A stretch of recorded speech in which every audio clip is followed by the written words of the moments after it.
Beredar di media sosial rekaman video yang memperlihatkan seorang wanita berjalan di pinggir jalan tol Jakarta Merak saat hujan.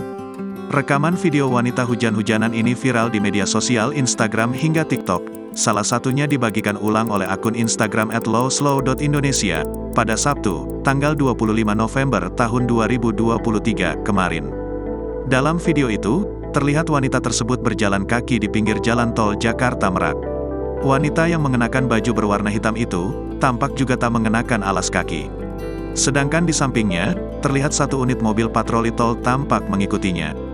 Belum diketahui alasan wanita itu berjalan kaki di tol Jakarta Merak saat hujan tersebut.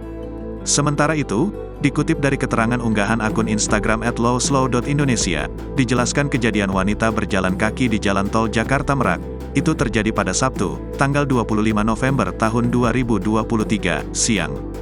Akun tersebut juga menyebutkan tak mengetahui penyebab wanita tersebut nekat berjalan kaki di jalan tol Jakarta Merak tersebut. Namun sang pengunggah mengatakan, pihak patwal tol telah menangani kejadian itu. Unggahan ini pun sontak juga langsung menjadi buah bibir di kalangan warganet pengguna media sosial Instagram. Tak sedikit warganet yang juga meninggalkan pendapatnya di kolom komentar unggahan terkait peristiwa tersebut. Bahkan, tercatat sudah 543.000 warganet yang telah menonton rekaman video itu. Namun sayangnya, hingga kini tak diketahui alasan, dan siapa sosok wanita misterius yang berjalan sendirian di jalan tol saat hujan tersebut. Download Tribun X sekarang, menghadirkan lokal menjadi Indonesia.